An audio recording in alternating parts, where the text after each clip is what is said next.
우리의 소망 되시며 우리의 생명 되신 우리 주님, 새벽마다 주의 얼굴을 구하고 말씀 앞에 우리 자신들을 세우게 하시며 우리의 부족하고 연약한 심성을 주님 앞에 깊이 인식하며 우리를 도우실 분이 나를 위해 십자가에 죽으신 예수님밖에 없음을 고백하는 하나님의 친백성들이 모이게 하여 주심을 고맙고 감사합니다.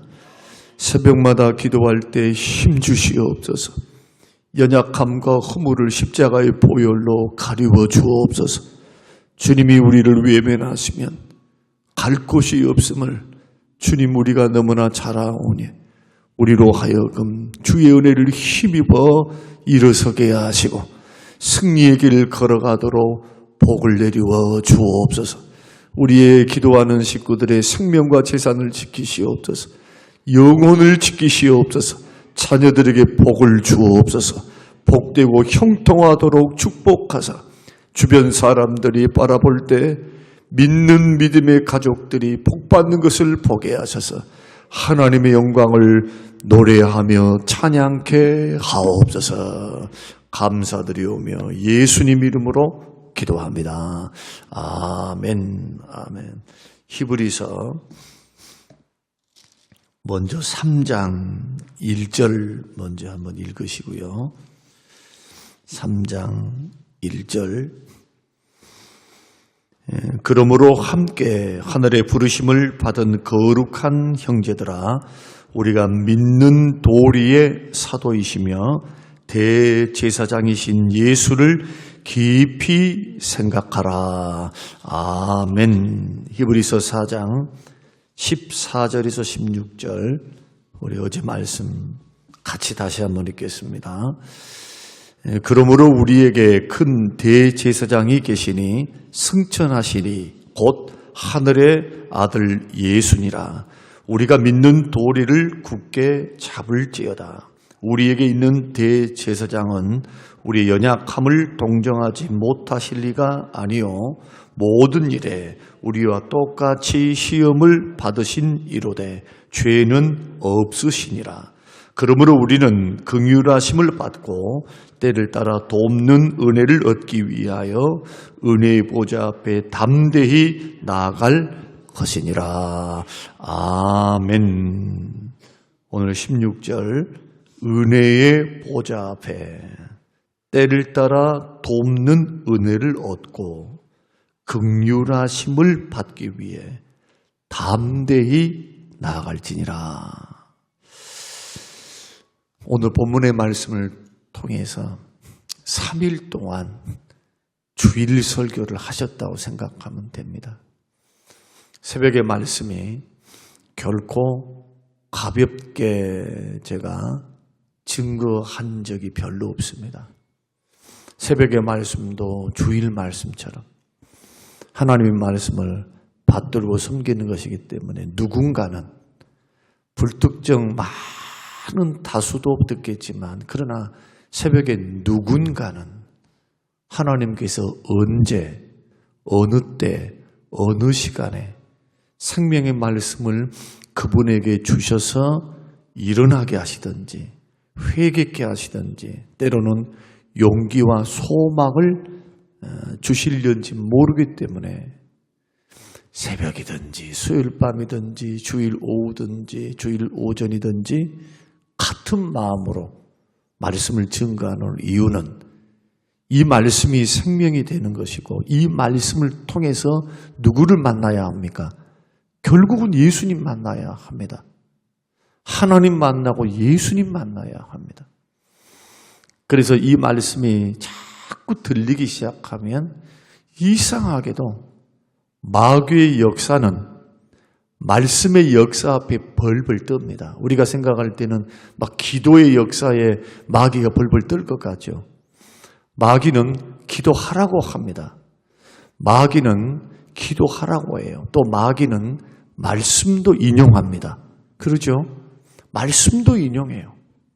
예수님께 시험을 할 때 광야에서 마귀가 시험을 할 때 뭘 인용합니까? 시편 말씀을 인용합니다. 아전 인수격으로 자꾸 자기 주관적으로 말씀을 인용해서 어떻게 하라는 겁니까? 결국 죄 지으라는 거잖아요. 성경 꼭대기에서 떨어져라.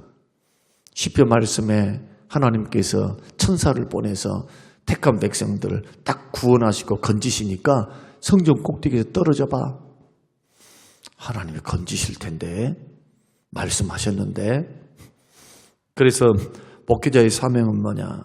성경이 성경을 해석하고 성경 말씀 밖에 벗어나지 않는다. 그리고 성경 창세기부터 계시록까지 모든 말씀, 종교개혁의 원리가 오직 성경, 모든 말씀, 오직 성경인데 성경을 조각조각 이용해 먹는 이단들을 말고 사이비 말고 모든 성경, 신구약에 있는 모든 성경이 1.1도 변함이 없는 하나님 말씀이기에 우리가 듣기에 좋은 말씀만이 아니고 듣기에 거북한 하나님의 말씀이어도 은혜를 바탕으로 캐리그마를 바탕으로 교훈의 말씀 디다케를 세워야 돼요. 그러니까 우리의 근저에는 뭐가 있어야 됩니까? 오직 예수가 있어야 됩니다. 예수님의 은혜, 예수님의 사랑. 나같이 부족하고 연약하고 아직도 죄를 끊지 못하고 불에도 넘어지고 문에도 넘어지고 자기 자신에 대해서는 용서를 잘하는데 왜 그렇게 형제들에 대해서는 용서가 안 되고 용납이 안 되는지.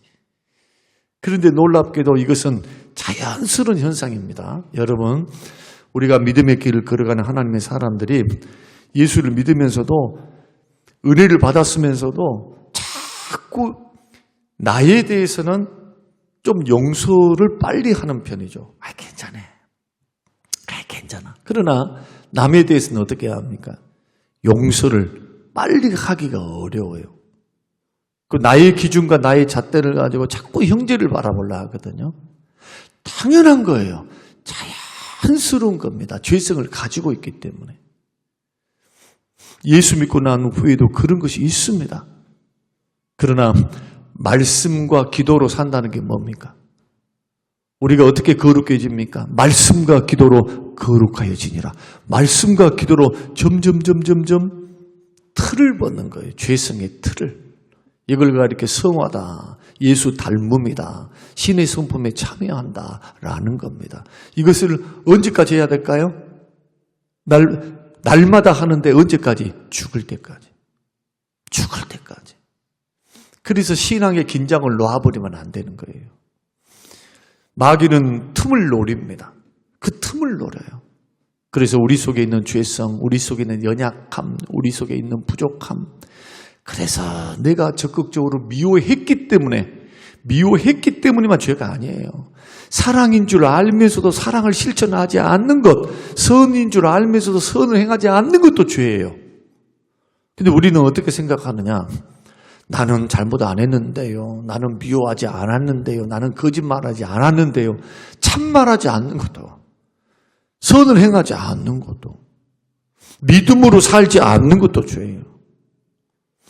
믿음으로 하지 않는 모든 게 죄라면서요. 주님께서 하나님 말씀에. 그러니 하나님 말씀의 기준을 낮춰버리면 안 되는 겁니다. 삶에 있어서는, 삶의 규범에 있어서는. 그러나 우리 구원은 뭘로 받습니까? 은혜로 받습니다. 할렐루야. 은혜로 받아요. 은혜로 받는다는 뜻이 뭡니까? 받을 만한 자격이 없는데 하나님이 공짜로 주셨다는 거예요. 이쁜 구석이 하나도 없는데 그 크신 사랑과 나를 사랑하시고 나를 기뻐하시는 그 선택하신 하나님의 은혜와 놀라운 사랑 때문에, 풍성한 은혜 때문에 주님이 나를 구원하시는 거예요. 조건이 없습니다. 무조건적인 하나님의 사랑과 은혜인 겁니다. 그것을 누구를 통해 받습니까? 예수 그리스도. 예수님을 통해서 받는 거예요. 예수님을 통해서. 그래서 우리가 구원받습니다. 그래서 지금 설명해 드리는 새벽에 여러분들이 이 말씀을 쭉 따라오시면서 강해를 듣다 보면은 아마 체계가 세워질 겁니다. 그리고 절대로 마귀에게 속거나 이단에 속지 않을 겁니다. 여러분, 지금 새벽마다 주시는 말씀을 통해서 이것 하라 저것 하라 이것 때문에 스트레스 받지 마십시오. 그것 때문에 구원받는 것은 아니에요. 오직 나를 위해 십자가에 죽으신 예수 그리스도를 통해서만이 구원을 받기 때문에, 우리는 구원받았기 때문에, 지금 구원받았기 때문에 말씀대로 사는 겁니다. 주님을 닮기 위해서 애쓰고 노력하고 기도하고 형제를 용서하고 사랑하고 사랑의 교제를 이루어나가고, 나도 연약하니까 연약한 내가 든든히 서기 위해서는 자꾸 은혜의 보좌 앞에 나아가야 돼요. 은혜의 보좌 앞에. 오늘 본문의 말씀도 긍휼하심을 언제 받습니까? 죄 지었을 때. 여러분 죄 안 짓습니까? 다 죄 짓죠. 연약함 속에서 우리가 허물이 있죠. 그러니까 뭔가 모르게 자꾸 심령이 답답하고 시험이 찾아오고 어려움이 찾아오고 마음이 무거워지고 생각이 복잡해지고, 이것이 그냥 그것으로 끝나면 좋은데, 예수 믿는 사람들이 죄가 들어오고 자꾸 마음의 평안이 사라지고 염려 근심이 있으면 기도가 안 돼요. 기도 잘 되시는 분 안 돼요. 뿐만 아니라 기도가 막힙니다. 여러분, 기도가 막히면 큰일입니다. 또 마음이 굳어져서 말씀이 안 들리면 큰일이에요. 여러분, 질병이 동맥경화가 그냥 동맥경화가 하루아침에 일어납니까? 동맥경화 어떻게 일어납니까? 고지혈증. 다른 것 아니에요. 스트레스를 받으면 스트레스 호르몬이 동맥에 상처를 주거든요. 잘못된 호르몬이 나와서 자꾸 혈관을 좁게 만들어요. 거기에 있다가 고지혈증이 있으면, 고지혈증이 오래되면 이 기름덩이가 돌아다니면서 달라붙어요. 혈관에 상처가 있는 곳에 달라붙어, 콜레스테롤이. 달라붙으면 염증 반응이 일어나겠죠. 염증 반응이 일어나서 혈관이 좋아졌다 안 좋아졌다 하면 살이 돼버려요. 살이 차올라요. 이렇게 혈관을 막게 되는 겁니다. 마찬가지로 우리가 왜 은혜의 보좌 앞에 담대히 나아가야 되는가? 오늘 본문 말씀 보면 나아갈 것이나 현재 직설법으로 되어 있죠. 헬라어에서 현재형은, 직설법은 반드시 하라는 거예요. 반드시. 명령이 있고 직설법이 있어요. 질서법은 해야 되는 행동을 촉구하는 겁니다. 그런데 현재형은 계속의 의미를 갖습니다. 은혜의 보좌 앞에는 어쩌다 나가면 안 돼요. 날마다 나가야 돼요. 날마다. 항상. 죄 지었으면 죄 지은 모습 가지고 하나님 앞 나아갈 일이지. 죄 지었다고 하나님은 멀리 하면 죽는 길입니다. 만병의 의사 되시고 보혈의 샘물에 있는 곳으로 나오셔야죠. 시험 당했습니까? 어려움이 있습니까? 그 은혜의 보좌 앞으로 나오셔야 돼요. 왜 나와야 되느냐? 히브리서 7장 25절 한번 찾아보겠습니다. 왜 나가야 됩니까? 히브리서 7장 25절 같이 읽겠습니다. 시작. 그러므로 자기를 힘입어 하나님께 나아가는 자들을 온전히 구원하실 수 있으니, 이는 그가 항상 뭐 하셔서? 살아계셔서 그들을 위하여 간구하심이니라. 예수님 뭐 하고 계시는 겁니까? 보좌 우편에 항상 살아계셔서, 항상 자기를 힘입어 예수를 믿는 믿음으로, 신뢰하는 믿음으로 나아가는 자들을 온전히 구원하신다는 것은 영원히 구원하신다는 겁니다. 구원에 실패가 없다는 거예요. 구원에. 그러니까 예수 믿는 사람의 실패는 뭐냐? 죄가 있어서 실패입니다가 아닙니다. 나는 시험 들어서 넘어졌기 때문이가 아니에요. 시험 들 수 있어요. 죄지에서 넘어질 수 있어요. 그 사람의 실패는 뭐냐? 그리스도를 힘입어 나아갈 줄을 모르는 겁니다. 은혜의 보좌 앞에 나아갈 줄은 모르는 거예요. 주님이 한 번 움직여 주시면 내 때에 내 방법대로 안 되니까 답답할 뿐이고, 눈으로 안 보이니까, 눈에 보이지 않고 귀에 들리지 않고 손에 잡히지 않으니까 답답한 거예요. 도대체 이 문제, 급한 문제인데 이게 될까? 기도한다고. 이렇게 믿음의 생각을 못하는 겁니다. 그런데 신앙생활을 한 20년, 30년 해보면요. 이제는 신앙생활이 뭔가를 알아요. 하나님이 죽은 하나님이 아니라 살아서 지금도 주위에서 역사하고 계신 하나님이심을 압니다. 그 하나님을 두려워할 줄 모르면요. 손해볼 일이 너무 많아요. 하나님이 살아계십니다. 역사하십니다. 은혜 베푸십니다. 자기만 손해요. 왜? 은혜 받을 장소까지 지정해 주셨습니다. 그리고 나온 자들 결코 영원한 구원입니다. 온전한 구원입니다. 온전한 구원은요, 영혼만 구원해 주겠다는 것이 아닙니다. 치료해 줄게. 물질 채워줄게. 우리 주님께서 영육이 잘 되도록 축복하신 분이지 영혼만 홀라당 구원하신 분입니까? 예수님이 고린도전서 말씀 보면 가난하게 오시면 우리로 부욕해 하기 위해서, 물질의 풍요를 주기 위해서. 우리가 재앙 만나는 것 주님의 뜻이 아닙니다. 평안하고 미래의 소망이 어떤 소망입니까? 재앙이 아닌 축복의 소망을 주시는 것이 아버지의 마음이에요. 그래서 믿음의 사람들은 대신 간구하시고 보좌 우편에서 우리를 위해서 항상 살아계셔서 지금도 중보하시는 그 주님의 은혜를 힘입어 저와 여러분들이 어떻게 해야 하느냐? 그 주님 앞에 부지런히 나아가야 될 줄로 믿습니다. 부지런히 나아가야 돼요. 그런데 오늘 본문의 말씀 보면 은혜의 보좌는요, 구약적인 용어입니다. 구약. 그러면 은혜의 보좌는 헬라어로 쓰여져 있는 신약의 거지만 유대인들은 은혜의 보좌가 어디인 줄 압니다. 은혜의 보좌가 어디입니까? 은혜의 보좌는 시은소입니다. 속죄소, 시은좌, 시은소. 어디에 있는 겁니까? 지성소에 있는 거예요. 지성소. 은혜의 보좌는 자, 성막에서 아니면 성전에서 동쪽 문을 통과해서 제일 먼저 번제단에 이르르죠. 번제단이 있고 단 위에 뿔이 4개가 있잖아요. 죽인 제물을 걸어놓은 거. 짐승을 걸어놓는 거. 그리고 번제단 딱 들어가면 물두멍 있죠. 노수로 만든 처녀들이 가지고 있었던 거울들을 다 모아가지고 만들었던 물두멍. 그 물두멍을 통과하게 되면은 성소의 문을 여면 휘장이 2개예요. 휘장이 2개. 성소로 들어갈 때 또 휘장을 열고 들어가는 거예요. 문이 없으니까. 그럼 휘장에 들어가면은 오른쪽으로 떡상이 있고 앞쪽으로는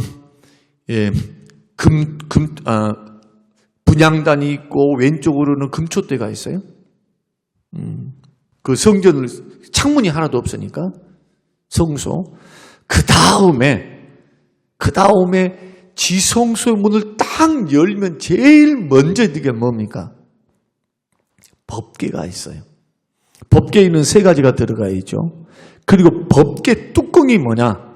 서랍들이 금으로 만들어 서랍들이 이렇게 해갖고 있단 말이에요. 이렇게. 이제 다음번에 한번 영상을 보여주면 잘 아시겠지만 법궤 뚜껑이 속죄소예요. 그러면 대제사장이 7월 15일 날 대속죄일에 딱 한 번 들어가요. 7월 10일 날 1년에 딱 한 번 피를 가지고 들어가서 어디다 뿌리느냐? 속죄소에다가 손가락으로 딱 뿌려요. 속죄소 위에 피를 뿌리지 않으면 죄가 용서를 못 받아요. 그런데 1년 동안 알고 진죄, 모르고 진죄, 부지부시까지 지어졌던 이 모든 죄가 딱 한 번, 이때. 자, 나머지 때는 속죄제, 속건제를 통해서는 뭘 합니까?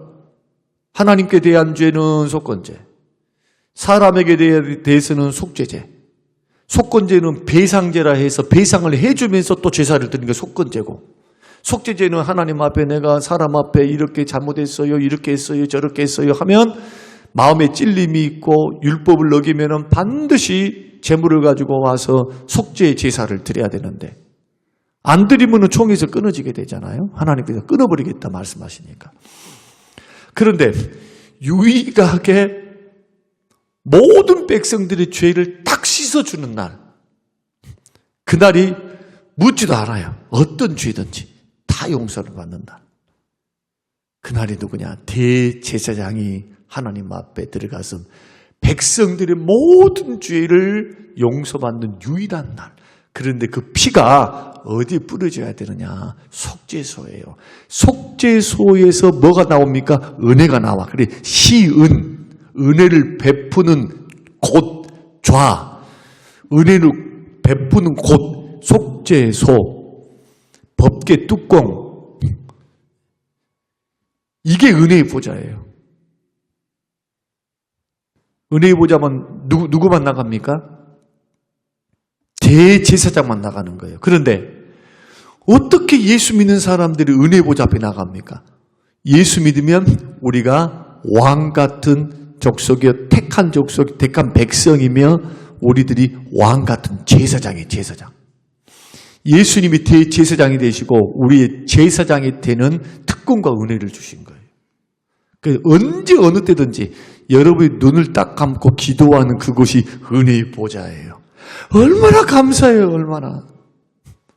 얼마나 1년에 딱 한 번 용서받고 은혜를 받는, 은혜를 베품 받는데 눈만 감으면 그것이 속죄소라. 직장에서 눈 감으면 그것이 지성소예요. 지성소. 이걸 안 한다는 거예요. 이걸. 이 무기를 활용을 안 해요. 그 기도는 언제 해야 됩니까? 쉬지 말고 해야 되는 거예요. 기도 안 하면 자기만 손해라. 교회만 나와서 기도하면 안 돼요. 느헤미야와 같이 중요한 일에는 잠깐이라도 기도해야 되고, 순간순간 기도하고, 일하면서 기도하고, 마귀가 틈 못하도록 기도하셔야 돼요. 자꾸 죄된 생각이 오면 예수 이름으로 기도하며 물리쳐야 되고, 선한 일에 대해서는 좋지요. 할렐루야, 감사로 하나님 앞에 감사 찬양 기도해야 되고, 좀 힘들더라도 자꾸 은혜의 보좌 앞에 자꾸 나아가는 훈련을 하셔야 됩니다. 그러지 않고 바쁘니까 일도 바쁘고 뭣도 바쁘고 생각도 바쁘고 TV 보는 것도 바쁘고 그 다음에 노는 것도 바쁘고 잠자기 바쁘고 그러지 마시고 은혜의 보좌 앞에 긍휼하심을 받고 때를 따라 돕는 은혜니까 꼭 필요할 때가 있을 거 아니에요. 물질이 필요합니다. 나는 마음의 위로가 필요합니다. 그러면 은혜의 보좌 앞에 사람 의지하지 말고 주님 앞에 작정으로 기도하는 거예요. 작정으로. 하나님 도와주십시오. 하나님 도와주십시오. 주님 만날 때까지, 은혜 받을 때까지, 은혜를 베풀 때까지, 응답 받을 때까지 뭘 멈추지 마라? 기도를 멈추지 마라. 그러면 하나님께서 뭘 부어주시느냐? 은혜를 부어주실 때 그것도 순서가 있어요. 빌립보서 4장 6절 7절 제일 먼저 뭘 하십니까?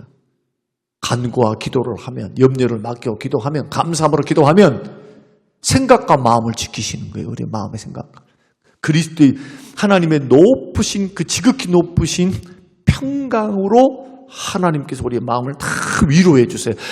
따라 걱정하지 마라 하신단 말이에요. 주께서 내가 너의 기도를 들었노라. 그러면 끝나는 거예요. 이제 마귀가 틈 못 타요. 그 다음부터는 주의 음성을 듣고 응답을 받으면 뭐가 생겨요? 담대함이 생겨요. 아무리 환경이 불리하게 돌아가도 두렵지도 않아요. 성령께서 그런 은혜를 주시면서 우리를 인도해 가신다. 그러므로 오늘 핵심을 말씀드리겠습니다. 하나님이 눈에 안 보인다고 안 계십니까? 하나님 항상 우리 주님 살아계십니다. 근데 왜 걱정하시고 두려워하시고 자꾸 조급하게 마음을 먹습니까? 그럴 때 뭐 해야 합니까? 기도해야 돼요. 은혜의 보좌 앞에 딱 나가 있어야 돼요. 은혜의 보좌를 상상하시면서 하늘 지성소에 주님 계시잖아요. 하늘 보좌에 앉으신 그 주님 바라보며 부지런히 기도의 제단을 쌓으시기 바랍니다. 그러면 언젠가 주님이 옳다. 야고보서 1장 기도의 인내로 기도하며 나아가는 나에게 옳다 인정받은 받은 사람들에게 뭘 주신대요? 면류가 안 주신대요. 응답의 상급과 축복을 주신답니다. 이런 은혜와 이런 역사가 이 말씀을 통해 여러분 힘을 얻으시고 이런 은혜의 보좌 앞에 날마다 나아가시고 시간마다 분초마다 나아가시는 저와 여러분 성림교회 모든 식구들이 되시기를 주님의 이름으로 축복합니다. 아버지 하나님 고맙습니다. 감사합니다. 오늘 이 말씀을 가지고 3일 동안 아버지 말씀을 나누었습니다. 아버지 하나님 마귀에게 속지 않게 해주십시오. 너는 죄 지었지. 너는 집사하고 목사지. 그런데 왜 이렇게 믿음생활 이거밖에 못해? 마귀는 우리에게 참소하고 정죄할 때 우리를 위해서 보좌 우편에서 부지런히 기도하시는 주님 계시기에 은혜의 보좌 앞에 담대히 나아갈 때 긍휼하심을 얻고 은혜를 얻는 방법을 가르쳐 주시니 감사합니다. 하나님 이 기도의 특권, 믿는 자들의 특권, 마귀를 물리칠 수 있는 특권, 축복을 받을 수 있는 특권, 은혜의 보좌, 지성소를 향하여 시운소를 향하여 담대히 주를 신뢰함으로 날마다 순간마다 나아가 승리의 하나님, 축복의 하나님, 은혜의 하나님, 사죄의 은총을 베푸시는 주님을 만나게 하옵소서. 감사드리오며 예수님 이름으로 기도합니다. 아멘.